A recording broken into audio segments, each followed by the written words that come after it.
Sir एक बात बताइए, क्या हमारी स्टेटस आज भाषा डिफाइन करती है? क्या हम भाषा बोलते हैं? अरे बिल्कुल नहीं, इसने कह दिया आपको। लेकिन हाँ, जो बात आप कह रहे हैं वो कहीं ना कहीं हम भी झेले हैं, और इसका हमने कभी ना कहीं भी जो है वो थोड़ा बड़ा खामियाजा भी भुगता है।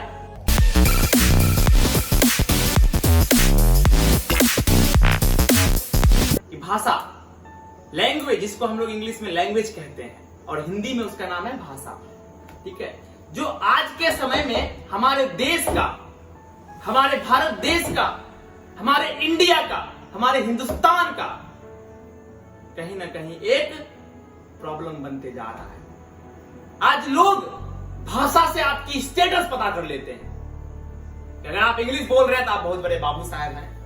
हाँ, अगर आप हिंदी बोल रहे हैं, आप कहीं ना कहीं जो है गवार समझा जाएगा। आप रीजनल लैंग्वेज बोल रहे हैं, गुजराती, मराठी, तेलुगु, तमिल, भोजपुरी, आपको लोग कहेंगे यार कहां से आ गया, इंग्लिश नहीं बोल पा रहा, जीवन में तुम क्या कर लोगे, इंग्लिश नहीं सीख पा रहे हो, क्या कर लोगे, इंग्लिश नहीं कर पा रहे हो, इंग्लिश नहीं हुआ कि जपाल हो गया।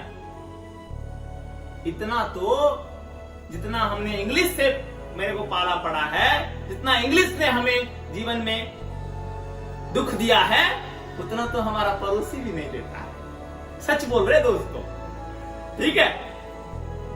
तो ऐसा मैं नहीं कह रहा हूं कि इंग्लिश गलत है, हिंदी सही है, हिंदी गलत है, इंग्लिश सही है, भोजपुरी गलत है या मराठी गलत है।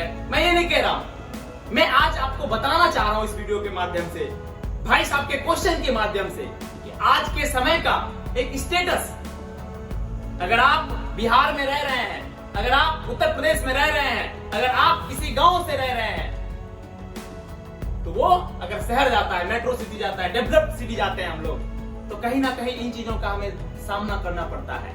कहीं ना कहीं सबसे बड़ा प्रॉब्लम हमारे सामने यही उठ के आता है कि हम क्या कर रहे हैं। आप यही सोचिए, आप थिंक करिए, आप किसी गांव में चूड़ी बेचने के लिए जा रहे हैं या कुछ सब्जी बेचने के लिए जा रहे हैं, तो वहां पे अगर आप इंग्लिश बोलेगा तब तो बिकेगा नहीं, ना बिकेगा जी।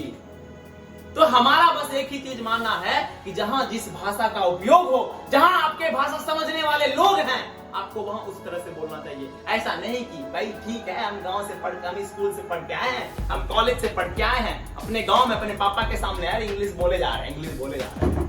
सच्ची बताता हूँ, जब मैं घर जाता हूँ ना, ऐसा नहीं है कि मुझे इंग्लिश नहीं आती, ऐसा नहीं है कि मुझे हिंदी जो है अच्छी तरीके से नहीं आती है। जब मैं घर जाता हूँ, पापा से मैं बात करता हूँ, मम्मी से बात करता हूँ, अपने फैमिली से बात करता हूँ, तो मैं वहां की अंगिका भाषा में बात करता हूँ, क्योंकि वहां पे फील आती है। आप जहां भी जाइए, आप अपने परिवार के साथ, आप अपने लोगों के साथ भाषा को स्टेटस मत बनाइए, अपने नॉलेज को अपना स्टेटस बनाइए।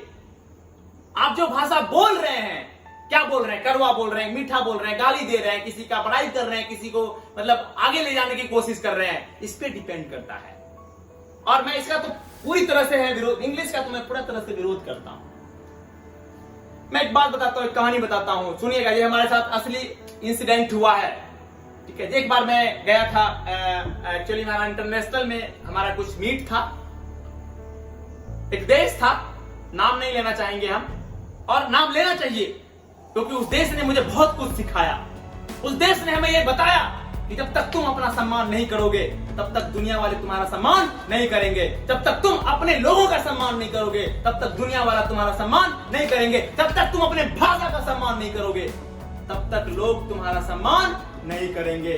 मैं वहां गया, मैंने देखा सामने में वहां के जो बच्चे थे, जो हमारे एज के थे, वो अपना प्रोजेक्ट प्रेजेंट कर रहे थे, चीजें कर रहे थे, सारा कुछ कर रहे थे। तो वो अपने लैंग्वेज में बात कर रहे थे।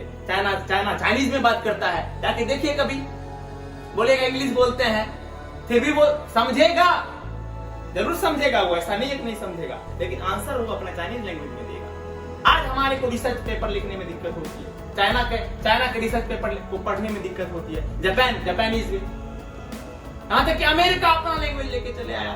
और हम आज हिंदी भाषी लोग आज रीजनल लिखने वाले, मुझे अच्छा लगता है कि भारत एक क्या कहते हैं धर्मनिरपेक्ष देश है, भारत एक सभी भाषाओं का सम्मान करने वाला देश है।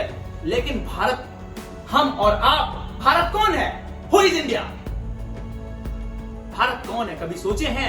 भारत हम और आप हैं। भारत 140 करोड़ लोग की जो जनसंख्या है, 140 करोड़ लोग जो है वो एक भारत है। आज हम लोग खुद अपनी भाषा का सम्मान नहीं करते हैं। अगर कोई बिहार से कोई दूसरे शहर जाता है तो हम उसको डिमोरलाइज कर देते हैं। हम उसको कहते हैं कि तुम इंग्लिश नहीं आती, तुम गवार हो। ऐसा नहीं है, हम लोग अपनी भाषा का सम्मान करते हैं। तो मैं वहां गया था, मैं कहानी बता रहा था एक्चुअली में, ठीक है।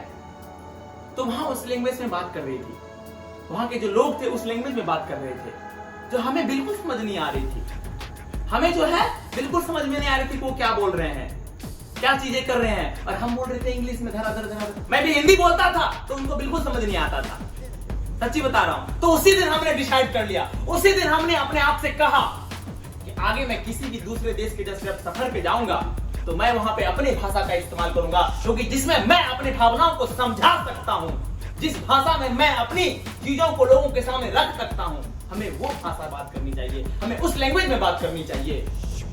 तो इसी समय अबू धाबी से वर्ल्ड का सबसे बड़ा सेमिनार का हमें इनविटेशन आया। तो मैंने पहला क्वेश्चन यही कहा कि मैंने अपने टर्म्स एंड कंडीशन रखा कि मैं अपने लैंग्वेज में आपके यहां जाके बात करूंगा। अगर आपको मंजूर है तो ठीक है, हम लोग बात करते हैं। तो उन्होंने कहा नहीं सर, बिल्कुल आप अपने लैंग्वेज में बात करिएगा। 7 देशों का सेमिनार हुआ, 7 देश के बच्चे दिल्ली में बैठे, हमें मौका मिला अपने देश को प्रेजेंट करने का। तो मैंने वहां पे पता है क्या बात करी, मैंने वहां पे ना इंग्लिश बोली, कुछ नहीं बोला, मैंने सिर्फ और सिर्फ अपने भाषा हिंदी मातृभाषा के बारे में हमने बात करी, मातृभाषा में हमने बात किया। और आपको पता है लास्ट में मेरे बात को सुनकर वहां बैठे जितने भी लोग थे सभी ने हमें स्टैंडिंग ओवेशन दिया और मुझे यूएन के तरफ से ग्लोबल लीडर का सम्मान दिया गया। हमारे बात के जरिए हमने उसी दिन डिसाइड कर लिया कि हम अपने भाषा को लेकर आगे जाएंगे। एक समय था संस्कृत पूरी दुनिया में जाना जाता था, और आज एक समय है कि हमारा ये भाषा विलुप्त होते जा रहा है। हम खुद उसका सम्मान नहीं करते हैं तो लोग क्या करेंगे। तो सीधी सीधी बात है दोस्तों कि जीवन में अगर सम्मान पाना है, अगर भाषा का सम्मान दिलाना है, तो हमें और आपको आगे आना पड़ेगा। हमें उनके मुंह पे तमाचा लगाना होगा।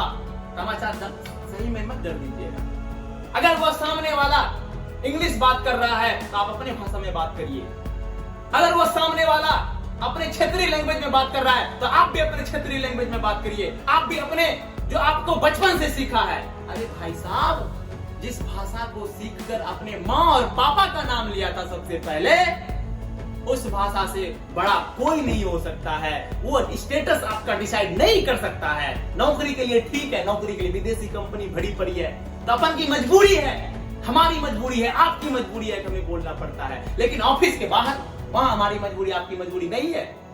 वो 9 से 4 के बाद की बात मैं कर रहा हूं, जहां घर में आप अपने बच्चों के साथ, आप अपने फैमिली के साथ, आप अपने लोगों के साथ बैठते हैं, तो वहां अपने लैंग्वेज में बात करिए। वहां पे भाषा को स्टेटस मत बनाइए, क्योंकि हमारा देश एक महान देश है, महान देश था और महान देश रहेगा। इसे कोई डिवाइड नहीं कर सकता है, ना हम, ना आप, ना कोई तीसरा लोग, क्योंकि एकता में शक्ति होती है। और आगे चलकर हम इसी तरह बात करते रहेंगे। हम भाषा की बात करेंगे, हम अपने लोगों की बात करेंगे और हम अपने देश की बात करेंगे। तो किसी ने कहा था कोई तुम्हें तब तक नहीं हरा सकता। अरे भाषा की क्या औकात जो आपकी स्टेटस डिसाइड कर दे।